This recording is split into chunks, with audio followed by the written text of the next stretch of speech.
The emptiness in your life isn't because you don't have enough rights. You have all the rights there are. You have more than you should. And it isn't because you lack consumerist options. You have Amazon and pornography, man. You can get whatever you want whenever you want it. And if that's still not working, well, what are you missing? Well, maybe you're missing the opposite of that. A little bit of restraint, a little bit of sacrifice, some responsibility. Man, stop bullshit. If you really got a problem with your life, you'll change it. You're not tired of being broke. You're not tired of being stuck. You're not tired, because if you was tired, you would actually do some shit about it.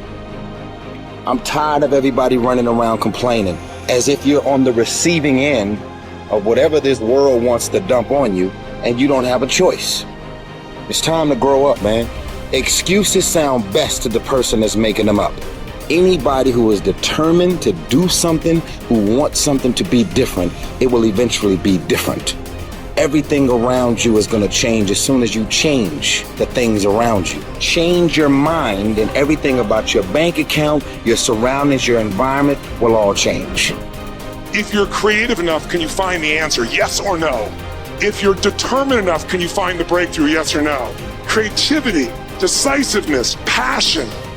These are the ultimate human resources. And when you engage these resources, you can get any other resource on earth. Stop telling yourself the story because you don't have the money, you don't have the time. That's bullshit. It's because you haven't committed yourself where you would burn your fucking boats. If you want to take the fucking island, burn your fucking boats, and you will take the island, because people, when they're going to either die or succeed, tend to succeed. But most of us give ourselves a way out, and that's why we don't have what we want. Put yourself in a position where you can't retreat, where it's do or die, sink or swim. Here's what you'll find out. You'll develop incredible swimming skills. You'll find yourself stroking unlike you've ever seen before. Through the inspiration of desperation, you'll become more creative than ever before. Throw your whole self into it.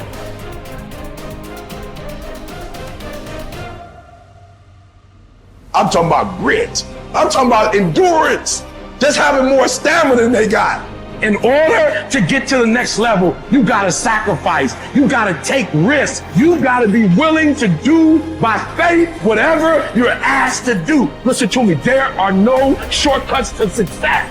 There are no discounts to success. It's always sweat. It's always blood. It's always tears. You always have to give all to be the best. Yes, it's hard, but I ask for it, and I'll do whatever it takes to maintain it. It is not easy, but I'm not about to quit. I'm not about to give up.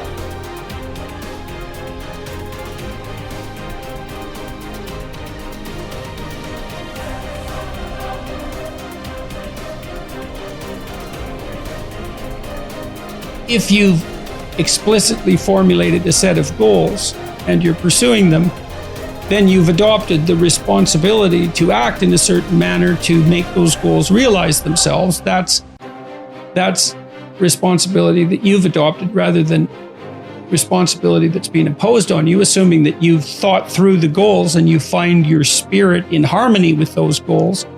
You can consult your resentment. I think that's a very useful step.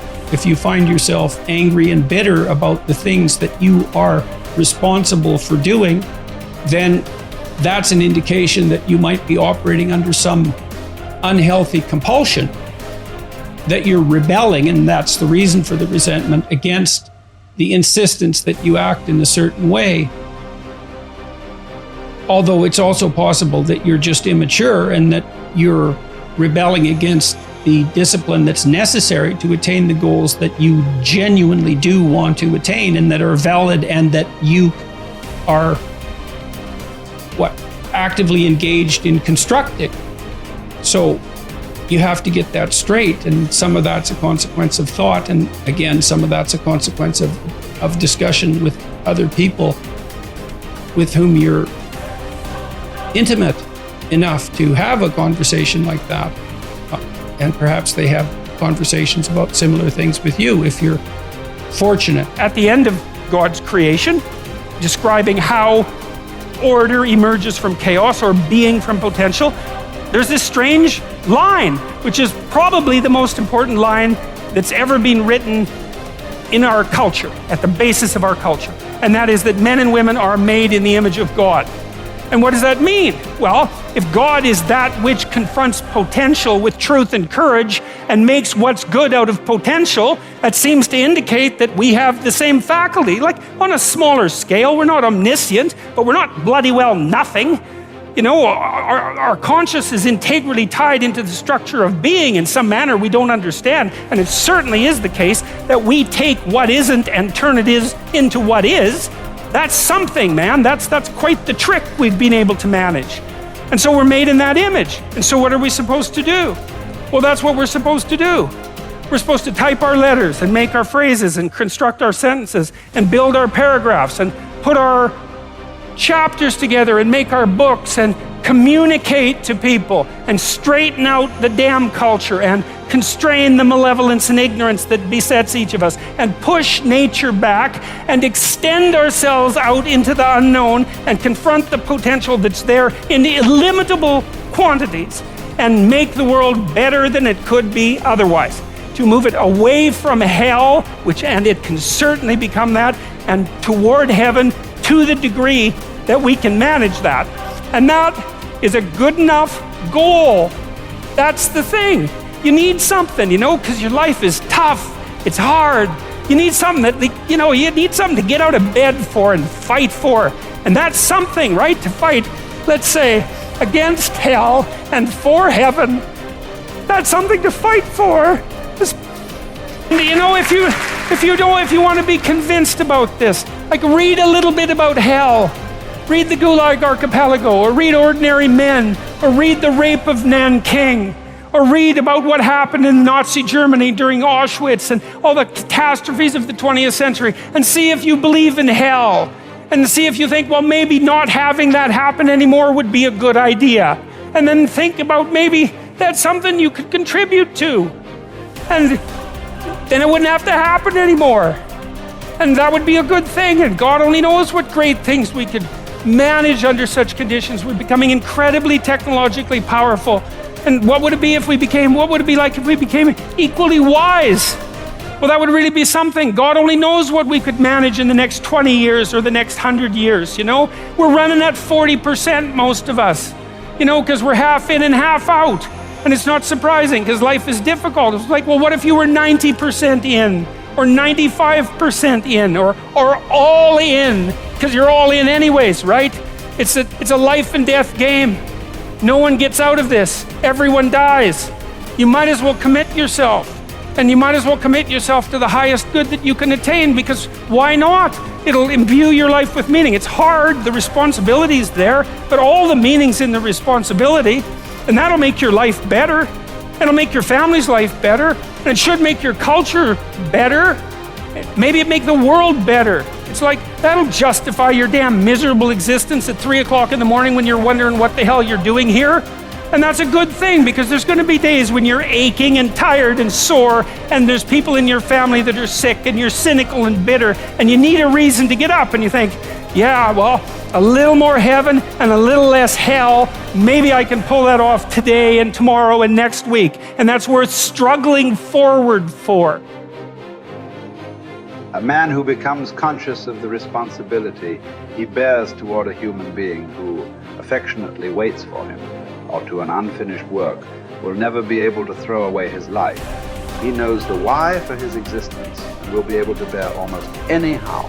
By declaring that man is responsible and must actualize the potential meaning of his life. I wish to stress that the true meaning of life is to be discovered in the world rather than within man or his own psyche, as though it were a closed system. I have found this constitutive characteristic the self-transcendence of human existence. It denotes the fact that being human always points and is directed to something or someone other than oneself. Be it a meaning to fulfill or another human being to encounter, the more one forgets himself. By giving himself to a cause to serve or another person to love, the more human he is and the more he actualizes himself. What is called self-actualization is not an attainable aim at all. for the simple reason that the more one would strive for it, the more he would miss it. In other words, self-actualization is possible only as a side effect of self-transcendence. A human being is not one thing among others. Things determine each other, but man is ultimately self-determining what he becomes within the limits of endowment and environment. He has made out of himself. In the concentration camps, for example, in this living laboratory and on this testing ground, we watched and witnessed some of our comrades behave like swine, while others behaved like saints. Man has both potentialities within himself. Which one is actualized depends on decisions, but not on conditions. What is demanded of man is not, as some existential philosophers teach, to endure the meaninglessness of life, but rather to bear his incapacity to grasp its unconditional meaningfulness in rational terms. To be sure, man's search for meaning may arouse inner tension rather than inner equilibrium. However, precisely such tension is an indispensable prerequisite of mental health. There is nothing in the world, I venture to say, that would so effectively help one to survive even the worst conditions as the knowledge that there is a meaning in one's life. There is much wisdom in the words of Nietzsche. He who has a why to live for can bear almost any harm. What was really needed was a fundamental change in our attitude toward life. We had to learn ourselves, and furthermore, we had to teach the despairing men that it did not really matter what we expected from life, but rather what life expected from us. We needed to stop asking about the meaning of life, and instead to think of ourselves as those who were being questioned by life daily and hourly. Our answer must consist not in talk and meditation, but in right action and in right conduct. Life ultimately means taking the responsibility to find the right answer to its problems and to fulfill the tasks which it constantly sets for each individual. These tasks, and therefore the meaning of life, differ from man to man and from moment to moment. Thus, it is impossible to define the meaning of life in a general way. Questions about the meaning of life can never be answered by sweeping statements. Life does not mean something vague, but something very real and concrete, just as life's tasks are also very real and concrete. They form man's destiny, which is different and unique for each individual. No man and no destiny can be compared with any other man or any other destiny.